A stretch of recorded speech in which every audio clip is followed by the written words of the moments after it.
Zero compromise on space, zero compromise on sound. Hey guys, what I have here is a DD Audio 712 shallow mount subwoofer. If you've seen any of my more bass for your small space videos where I put JL Audio subwoofers into PVC pipes, you'll know that I like high sound quality and good output without taking up too much space. So this bad boy is going to go below the floorboard in a car. I'm not talking infinity baffle, but the end result is we're going to have a ported enclosure that no one's going to even know exists, and we're going to do a sound test and just show you exactly what that result is like after I show you guys how to do it. So stick around and enjoy the show. Let's do a quick tour of the SL712 while we're at it. There's really not much compromise here. One of the cool features about these subwoofers is the EROM surround. It's a compressed foam that really helps with deeper excursion. Also reduces the amount of cone area that it takes up, so you still get a lot of air movement. And then, of course, your dual 4 ohm voice coils. I believe they make these in a 2 as well. I mean, beast of a magnet too. And a cast aluminum frame to keep the weight down while keeping it rigid. This thing just screams sound quality and good bass. All right, the subject of today's video is a 2014 Subaru Outback, which is gonna be my son's car. We've owned it for 12 years. And we have a JL 8W3 in there in a homemade bazooka tube. Be sure to check the end link. I'll put that video at the end. And the target is below that. So let's get that pulled apart and see what's going on and figure out how to put this in there. So this is what Subaru has in here, like pretty, I guess, handy little extra storage space, I suppose, but we never use it. Look how much space that's taking up. If you're wondering, well, what are you gonna do if you get a flat tire? I've got that solution as well. I'll get to that in a little bit. If you're like me, you don't like your car to handle funny, like you're carrying a heavy load. If you put a big subwoofer in there and a big heavy enclosure, I mean, that's probably a good 20 pounds right there. This is massive. I bet there's 2 cubic feet of space in there. And we're gonna use this natural cutout shape for the top of our panel. And then we're gonna build a box below that that's going to recess the subwoofer so that when we put our lid back on this outer piece here and make a cutout for a hidden grill on the back side of it, that subwoofer is going to have plenty of room for excursion and no one's going to know it's there. This is going to be really cool. And by the way, guys, stick around. I'll give you guys a link at the end to DD Audio with a code that'll save you guys 10% on these for the first 30 days that this video hits YouTube. And thanks again to Blake for doing the collab and providing everyone the discount. So I did some preliminary estimates without getting too granular and found that I could get the internal box volume around 1.3 cubic feet for this ported box, and that includes the internal volume taken from the port. So DD Audio spec is 1 to 1.7.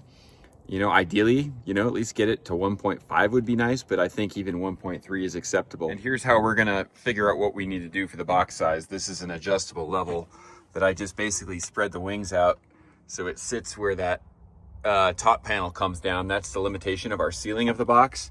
And then I'm gonna tape my tape measure, put it down there, and we'll call it 9 3/4 inches just to be safe.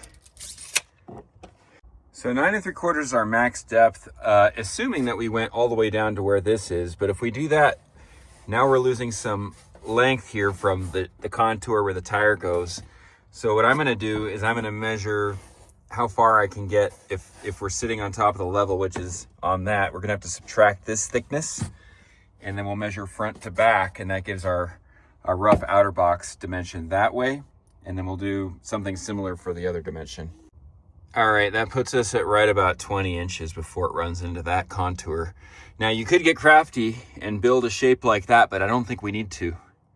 All right, and then our next dimension, we'll call that 23. All right, so 9.75 minus, it was a little less than 1.5 inches, but we'll round up just for safety so we're not running into that bottom. And so we're gonna call it 8 1/4 inches deep. And then what I'm gonna do now is cut a piece of 3/4 MDF, 20 by 23 inches, and just see if it sits in there, and then run my tape again down to that and see what that ends up like, and then we'll start building the box out. Okay, so quick note on MDF. This is cheap MDF. This is good MDF. This came from Lowe's or Home Depot. This came from Paxton Lumber. I want you guys to just notice the end on it. See how tight the grain is there? And we're gonna look at this one now, ready?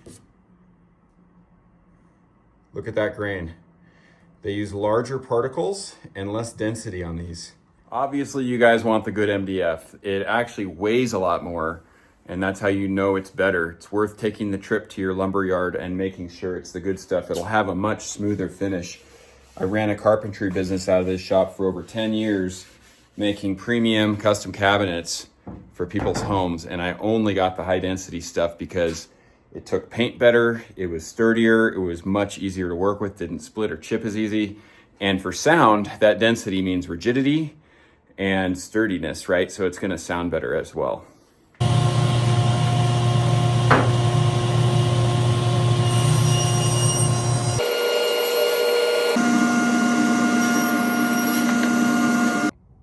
All right, let's try that out now. We're gonna cut it a 1/2 inch this way too. All right, so we got about 9 inches of depth, and it's still kind of sitting that corner on these rounded convex sides of the base. So I think if I was gonna round over the bottom anyway, I'll round over it right now with probably a 3/4 round. That'll buy us a little extra space without eating up any more interior volume. And then I'm pretty sure we're gonna get a nice deep box out of this. All right, I'm gonna use a 3/8 round. I thought about the 3/4, but that's not gonna give us enough corner bite when we joint this box together. I still want it to be sturdy. So we'll do a 3/8, and we'll only do it on that bottom edge to give us more volume.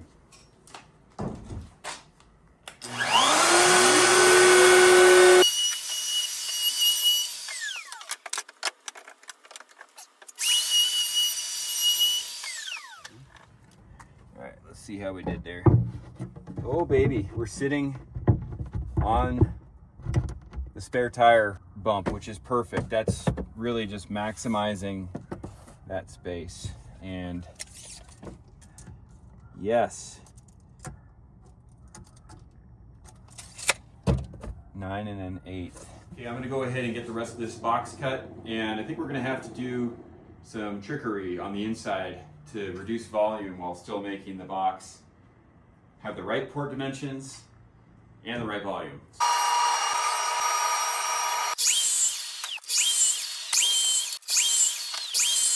All right, if I did my mathing correctly, then these should all fit nice and flush. We're just gonna dry fit it. Measure 10 times, cut once, right? Like a glove. This is our outer box. We're gonna run a port right here, the full length. It's gonna drop down, cut in, and we're gonna put this subwoofer center because I don't wanna sway it too close to the opening of the port on the outside or on the inside. Ideally, we'd have some more room and I just offset this subwoofer away from the port entry and exit, but we don't have much to work with, so it's just gonna have to be good enough. Grabbing out our port here. We're gonna go.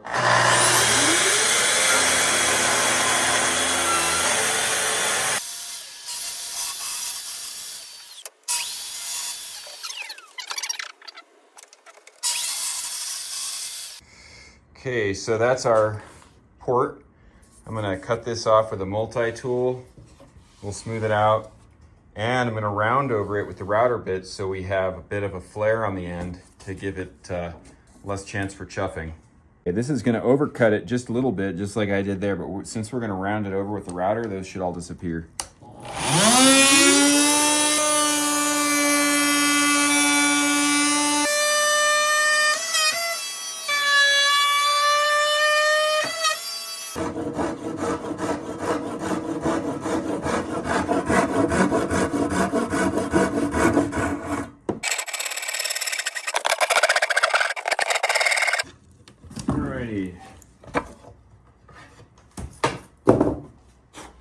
Sweet. I'm gonna put the round over on this port now.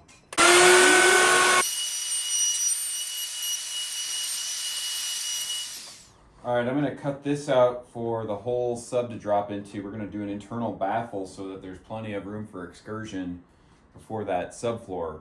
So I'm gonna go ahead and hit my center mark. And this is a little kit that comes with a Festool jigsaw. I mean, it's a lot easier if you have a CNC, but I mean, I guess I just gotta live with my layman's tools. Not that Festool's a layman's tool.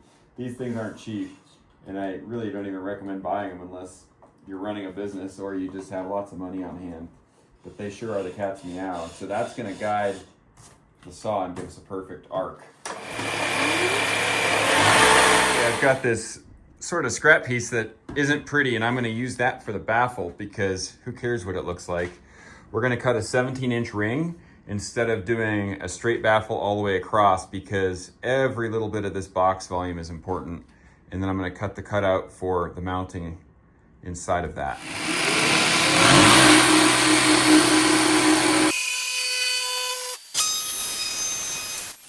All right, use the drum sander just to get a couple spots that were a little far from the line back to where they should be. And we ended up at 1 1/16. Let's give it a try, see if I was right. Like a glove. It's like friction fit, it's perfect. All right, these are pretty handy. It traces the hole you're in. These are made from Make It Snappy. I'll link them in the description. Got that centered and marked. We're gonna go ahead and run some glue on there and get this sucker glued to the face.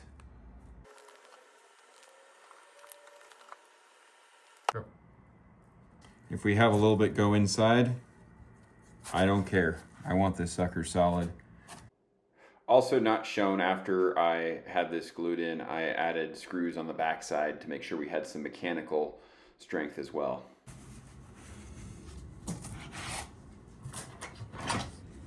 Okay, here we go. Ready?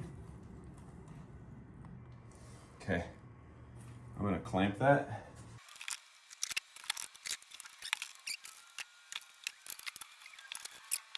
Sometimes less is more, but I don't think this is one of those times. All right, guys, I know this isn't pretty, but I wanted to give you a visual. This is my sort of sketched out chicken scratch design. I don't have CAD, but this is real world stuff here.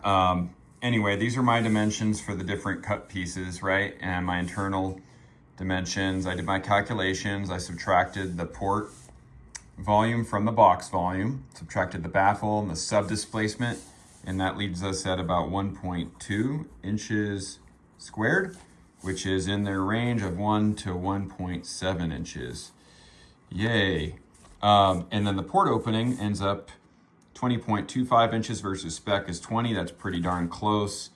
And port length, I'm only shy by 3/4 of an inch. And I don't know if you can tell, but that's my port's gonna drop down right angle and have an opening right over here. Now, one of the little hacks I did to get a few extra bits of space in that box is instead of using 3/4 MDF, we're going 1/2 inch on that internal baffle, those two boards in there, and that's gonna save us 1/3 of that space of the 3/4 and just a little bit extra. I think we'd probably be around 1.1 internal, so this gets us a little closer to the sweet spot.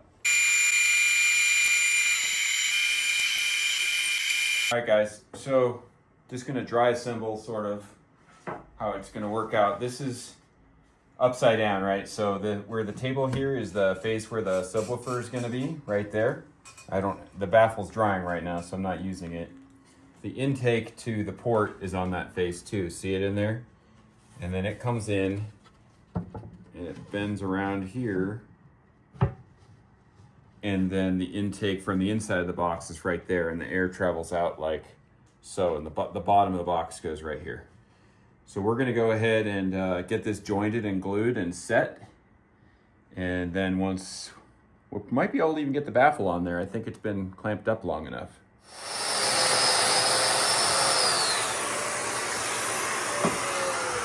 So if you're not familiar, Dominoes are a type of mortise.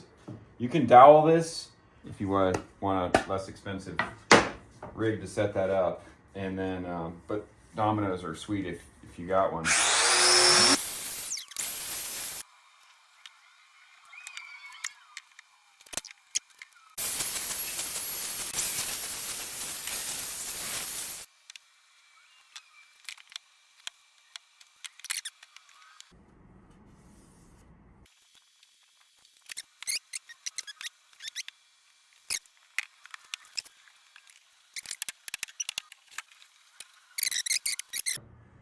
All right, all these set up. I let these set up overnight. You just get a better, stronger bond if you got the clamps on them the whole time. This is our port pieces here. I'm gonna drop that in. Built spacers. These are all 1/8 and an inch, or these are all 1 1/8 inches. And that's gonna space there. And then I'm gonna put some on the back here. It's a little snug, but we'll get it in there. And we'll joint that later. Almost forgot to put a round over on the inside of the port structure to prevent chuffing, make it airflow smoother. All right, I got it in there, and you can see these are spaced 1 1/8 inches. It's pressed up against them on the bottom. They're 1 1/8 inches from the bottom, and if I did my math right, this should fit perfectly. So I'm gonna hold this in place for now with pins. The spacer tells me where that board is. And we'll do that all the way around. And we're marking the center line of that 1/2 inch MDF. So I'm gonna put screws in, and then we'll seal it with Sika construction adhesive.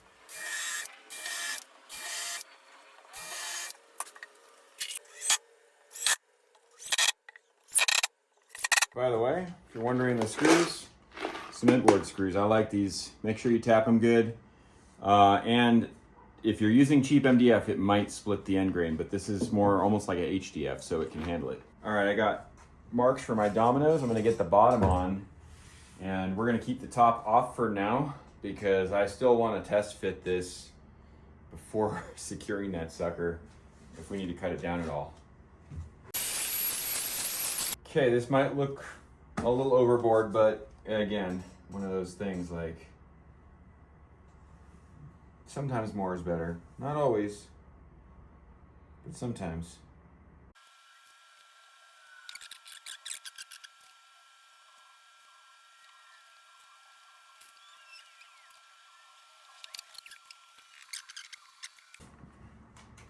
Hopefully I got my measurements right and my cuts right, and this just falls in like it came out of the new Yankee workshop. Hope I didn't date myself. Anyone else remember the new Yankee workshop besides me? Oh yeah.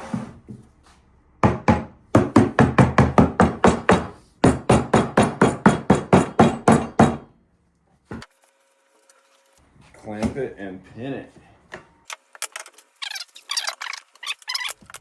Okay, we're gonna apply a fresh coat of rubber butyl sound dampening in here. Even though I'm gonna direct all that bass upward, I just don't want any extra resonance and noise and, you know, distortion to the sound waves. So I'm gonna line this whole thing, not with Dynamat.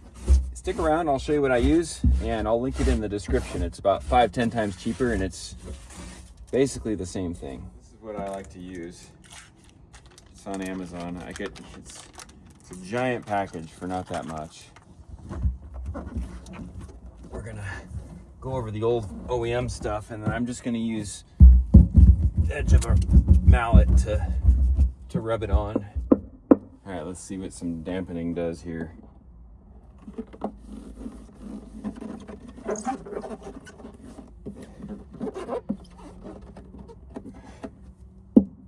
Better. All right, let's get this in there. And I'm going to throw the top on, and then I'm gonna run my level and just make sure that everything fits. If I have to, I'll trim it down. Let's get it in there. And it's looking a little big, guys. Oh my gosh, it's like perfect. That's where our top panel's going, right there. Beautiful. So we're gonna make a panel that goes over the top of this, comes in here, comes all the way around, and screws into this, so it seals off all this area so we don't have sound escaping into the tub. And that also is going to support the floor, right? Because if I just put that top panel on like this, it's going to be kind of weak right there. All right, hopefully this just slides right in and does what I want it to. Well, of course not, because I have to cut this out. They have a raised foam here, but now you might start to see what I have in mind, right? Once I'm gonna have to router out the bottom of this probably, or probably at least cut that and then router this area. But now we have a sturdy floor. We're gonna get a cutout over the subwoofer here. Gives it room to breathe and fire away. And then we're gonna have final subfloor on top of that, or final floor. This is the subfloor. My woodshop teacher in high school told me, power tools just make you screw up faster. So all hail handsaws.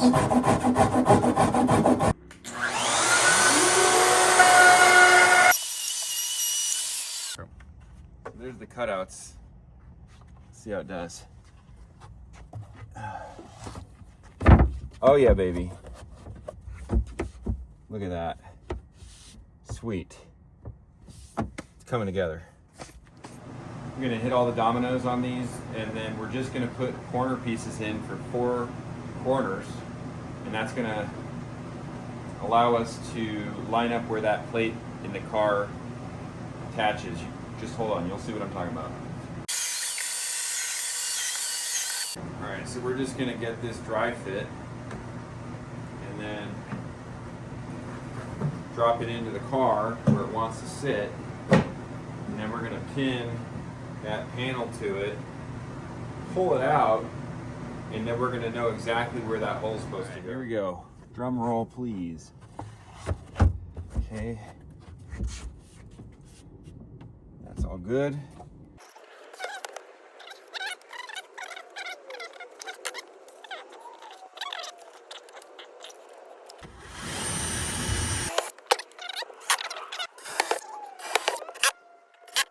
Okay, so this should come out with our top.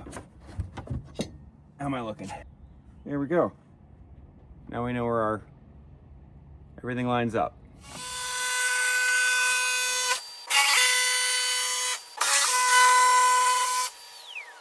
Okay, I affixed this to the backside, so now I can use it as a jig. Intentionally cut on the inside of the line there.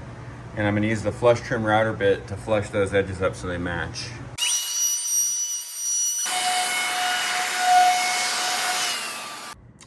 And with a couple extra passes, I was able to get those nice and flushed up. That'll look really sharp. Okay, package came, guys, from Amazon. Remember when I said earlier I've got a solution that doesn't require a spare tire? I took all of that stuff out. That's like obsolete at this point. This is like how you handle a flat tire when it's 1985, right? This is how you handle a flat tire in 2026, right? So this is the most narrow compressor I could find that just plugs into the cigarette lighter adapter. There's one in the back and in the front. And this is a tire patch kit by Boulder Tools. I'm gonna have links to these in the description. This is just a lubricant to get the plug in. Essentially, it has pliers in there that you pull your nail or whatever's in your tire out with. You clean the hole, make sure it's really the right size. You stick a patch through here. There's instructions on how to do this, by the way. You put a little lube on there, you punch it into the tire, you twist it, you pull it out, and those things will hold really well. I thought I was gonna have to use this space up here to fit these tools. Because I was able to find small enough ones, boom. There's my spare tire, basically. And everything, all that weight is now replaced with the spare tire and all that gear with this. So we're gonna go ahead and modify that top panel to have a cutout right there, right? It's still gonna seal in on this and line up with the subwoofer. And then we're gonna build a carpet panel that goes over these two sections separately. So I have a lightweight panel to pull up and get to this. That also covers the grill of the speaker. And then another one back there that just stays there, stays put. Okay, I got my track saw, majority of the cut. I'm just gonna finish it off with the Japanese handsaw. So I'm gonna add one window brace right here, just with a 6 5/8 inch square. That's how much depth we have here.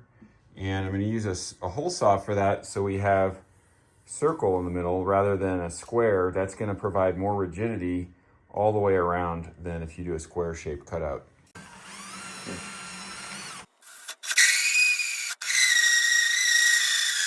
I'm going to put a 3/8 round on both sides of this, and then 2 edges of the vertical end, so that we don't have any chuffing noise. Okay, got the window brace in, and honestly, it's not going to create much more rigidity if I fill it the whole way there. This is going to do 90% of the work with a lot less volume. So I pulled the center of that butyl dampening out away from here, because the magnet is only 1/4 inch from here. That was going to cut me down by 1/16 to 1/8. And what I'm now going to do is cut 2-inch strips, and we're going to put them along the corners, aside from where the port entrance is, and on the edges, to give it a little bit of dampening of the upper bass region. Doing a little sound test of what it might sound like before and after I do this. I don't have the bassiest voice, but you get the idea.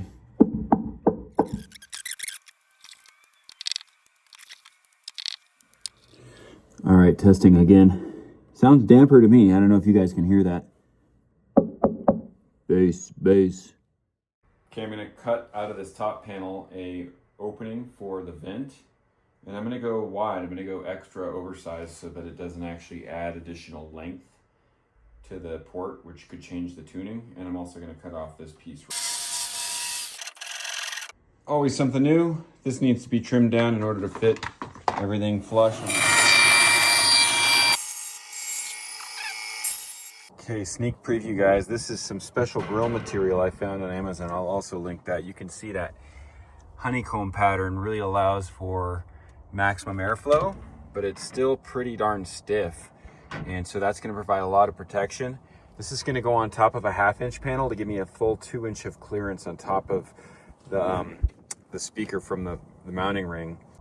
Quick test fit. Like a glove. Okay, using this to scribe my cut, I'm going to do a dado on my table saw, the thickness of this material.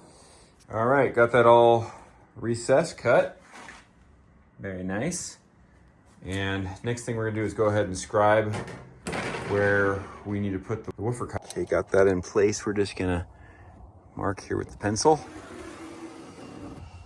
and then go get all this stuff in the shop and do the rest of the work. I'll tell you what, guys, don't do this job if you don't like going back and forth 1,000 times. I mean, it is a lot easier just to make a box that sits in the back, but I think it'll be worth it. It's a cool idea I got from one of my viewers. He said use RotoZip, and I have this, which essentially is a RotoZip designed for sheet metal, although it does work with other materials. Only thing is that that drill bit can only go out that far. If any of you guys are familiar with this and know of a drill bit that I could use in this guy for all the other viewers as well that goes deeper than about a 1/2 inch, please share. Otherwise, it just takes a couple extra passes sometimes.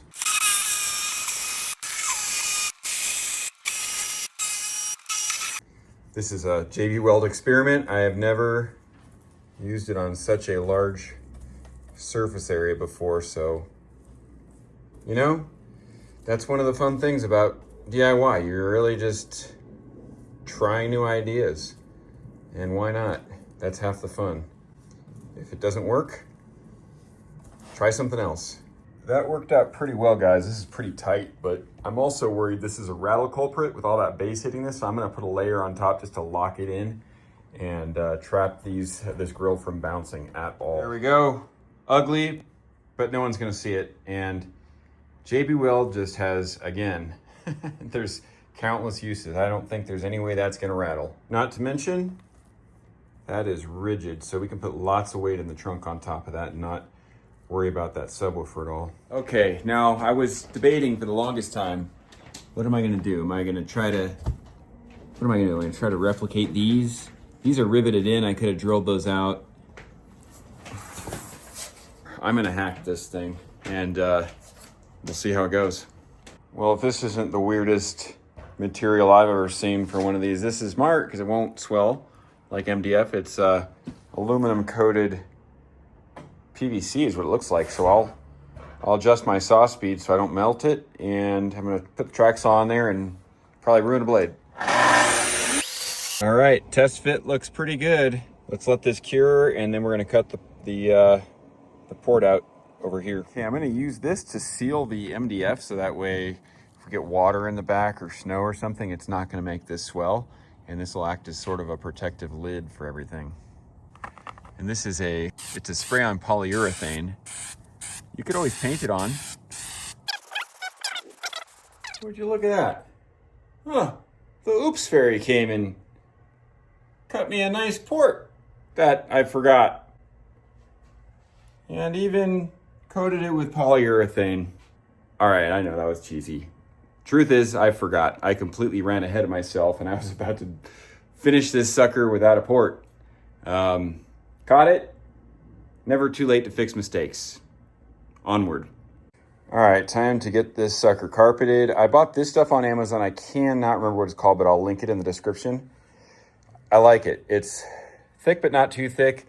It breathes well enough. I'm expecting the air to pass through it easily. In fact, I selected this over some popular brands because there's zero backing on it. Most brands are going to have a latex backing to help it adhere better, but then that's going to interfere with airflow. And since I want this to be on, well, I'm going to actually put it on the back here, but cut it out here. But I'm going to cover that grill on the top so that you can't see the grill. But that means that airflow needs to go through here really smooth. All right, this stuff, max strength. I used the Super 77 before, and that stuff just, it doesn't hold. So I've started using this. It's way stronger. Holds up to high heat and all kinds of stuff too. Just gonna let that get a little tacky and then apply it, and then we'll get on to the subwoofer cutout area and then do the other side and wrap it around like a Christmas gift. There we go. There's the grill right under there. Super pumped with how that came out. It's getting a little mad scientist behind me here with the mess. One of the things I loved about this build was this terminal plate that I was turned on to by one of the followers on the channel. And then another follower chimed in and said, hey, if you're gonna use screw terminals, why not just put the posts in? In other words, just put the studs, the bolts. So good idea, because those are like 35 bucks.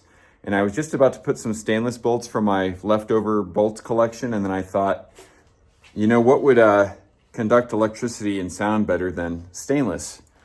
Brass, solid brass. So I've got these, and we're gonna go ahead and drill some 1/4-inch holes. These are 1/4-20 bolts in the side here. And that will be our mounting posts. A lot easier than drilling a giant hole for one of those terminals. And then I really like the screw down because it locks in real tight and also creates a much larger surface area to the connection.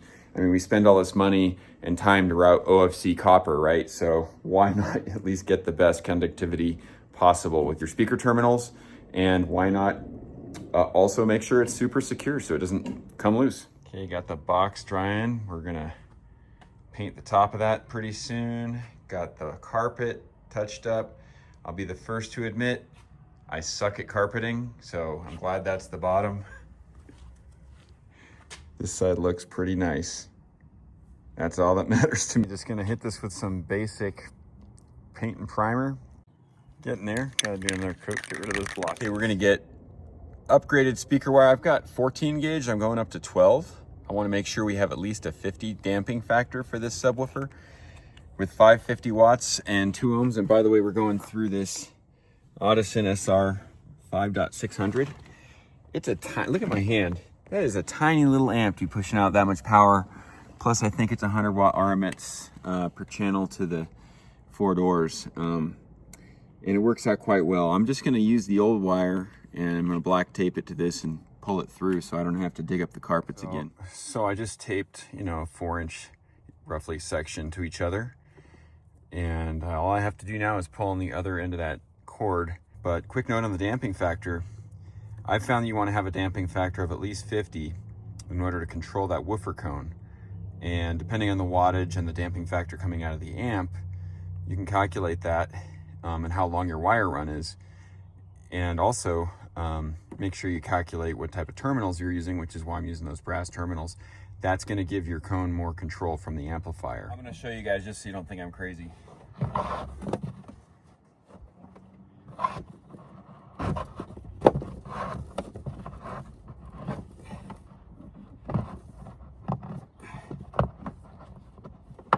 There we go. There's our copper. Okay, a lot of people will say don't solder your connections. So I'm not going to fill it with solder because the risk is it'll mop up in there, wick up in there, and then it can make this brittle and it can break inside. So what I'm doing is a combination of crimp and just a small, kind of like a tack weld of solder. I'm gonna put some heat shrink, not too close. Couldn't find my lighter, so this will have to do. Got these screwed on, and important to have the extra nut there because that's where most of your contact's coming from, not from the ring touching the thread. And after I get it on, I lock tight so it doesn't vibrate loose. And I'm gonna put just a little bit of dielectric grease around the outside so that it doesn't corrode. Okay, I sealed the outside with a little bit of Sika and put a black dot on the negative. And then we have a little more rubber butyl. I'm gonna tape the tape the cord to the inside of the box here so it doesn't rattle. The last thing I'm doing to get this box ready is the last section of wire that's not taped in that I need to have loose to get to the terminals is getting foam. You can see the little hole in there, threaded around it so it won't flap around and smack things and make noise too. Found some really pretty stainless steel wood screws.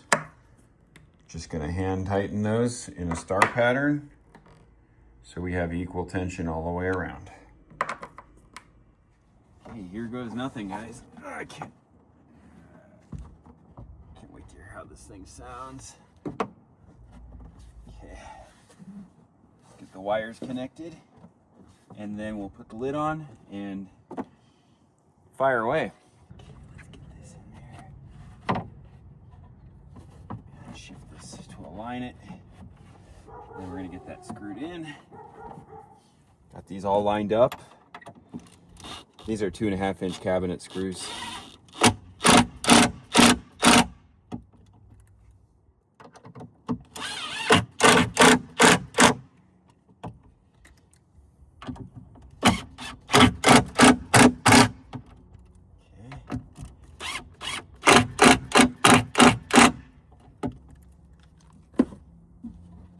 That is not going anywhere. This panel, boom, like that. Like so. Let's go get the top. Make sure we can fit our jumper cables in there too. Jumper cables in, tire patch kit, and air compressor. Boom. Never complete without slicing your finger open. Butyl surround, or the rubber butyl got me. Okay, here we go. Oh, baby. How about that?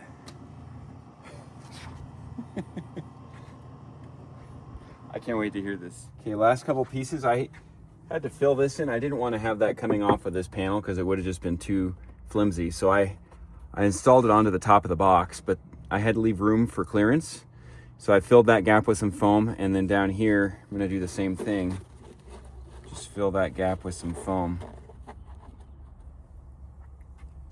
Okay, I got it wedged in here and here. In case you're wondering, I did open up the top here because I didn't want to change the tuning, and so this is flaring it open. Yeah, if you're wondering, I think that's an Avengers Band-Aid my son decided to get me for this.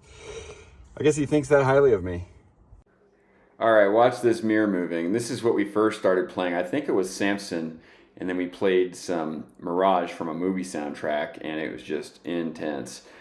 This is copywritten music, so I'm gonna play some non-copywritten music up here in just a little bit so you guys can hear what it sounds like and also show decibel reading. I think on the higher levels of things, we were getting around 140 decibels before I turned the bass down.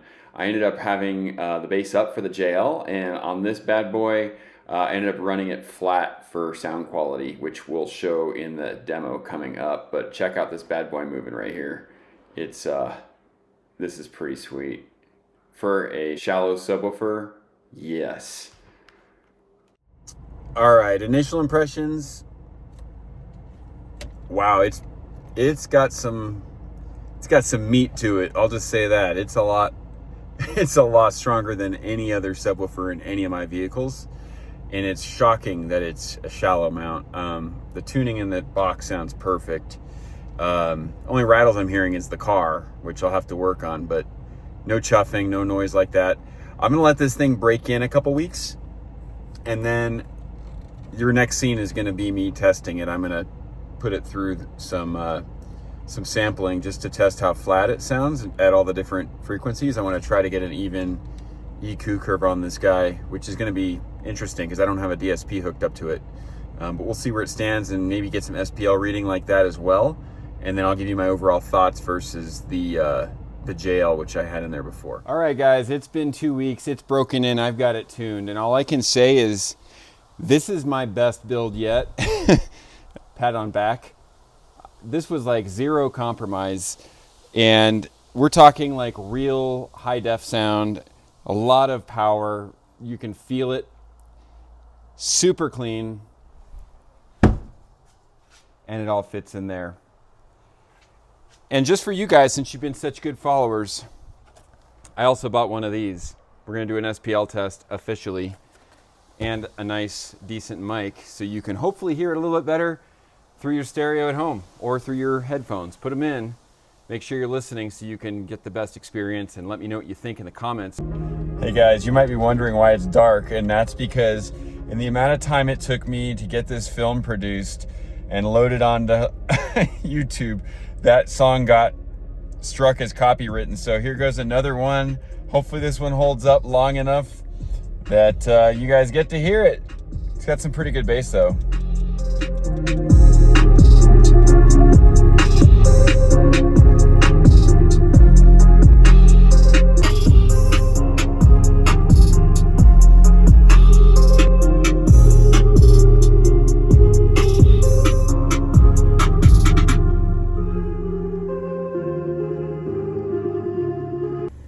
Okay, we'll do this in the snow, rain, snow, or shine.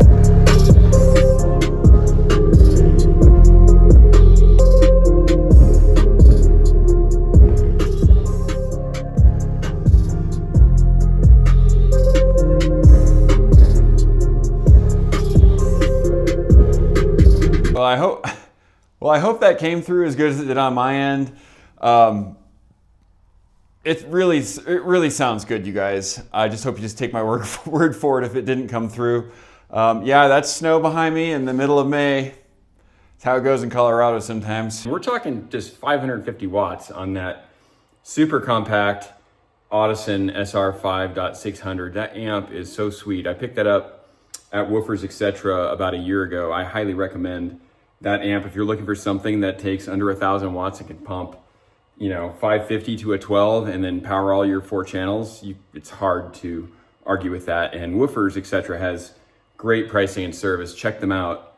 Okay, I'm gonna show you what the woofer looks like at the different frequencies. And then I'm gonna show you what kind of SPL we're getting. Okay guys, that's 20 Hertz right there. 25 Hertz. Solid.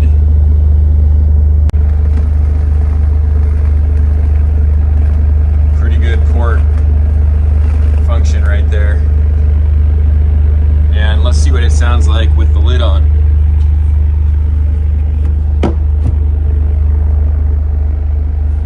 You can feel it coming through where my hand is, just perfect.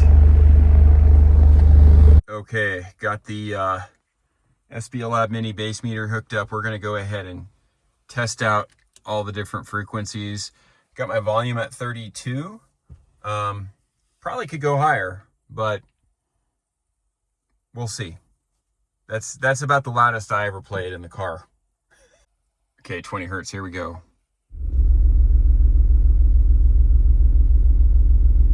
20 hertz is under 110. Let's go 25.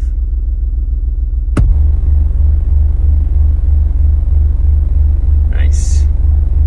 30.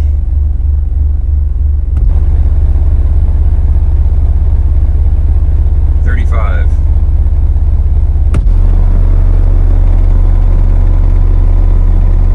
40.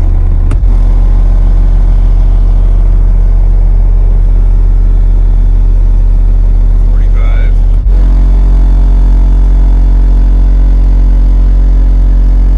50.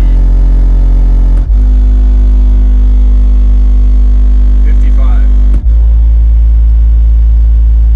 60. 65. And I start to cross over at 70. There's 70. Stop there. Not bad. I'm not even maxing the whole thing out. I probably could have got another 5 to 10 out of there probably. With 550 watts in a stealth enclosure, I'm pretty happy. That's about 15 dBs louder than my my 8-inch tube sub that I put in the Porsche. Well, there it is again, guys. And you know, the most impressive thing about this system for me wasn't just that it was powerful, it was that it was detailed and accurate. And I mean, it's even more detailed and tight than my sealed 8-inch JL 8W7 I've got in the Porsche. By the way, if you want to see that build, that's on the channel. I'll link that at the end of the video. Might do a ported version of that, and maybe DD 2508s in there. That would be fun. Anyway, yeah, this sounds so good. I've been listening to even different music than I used to.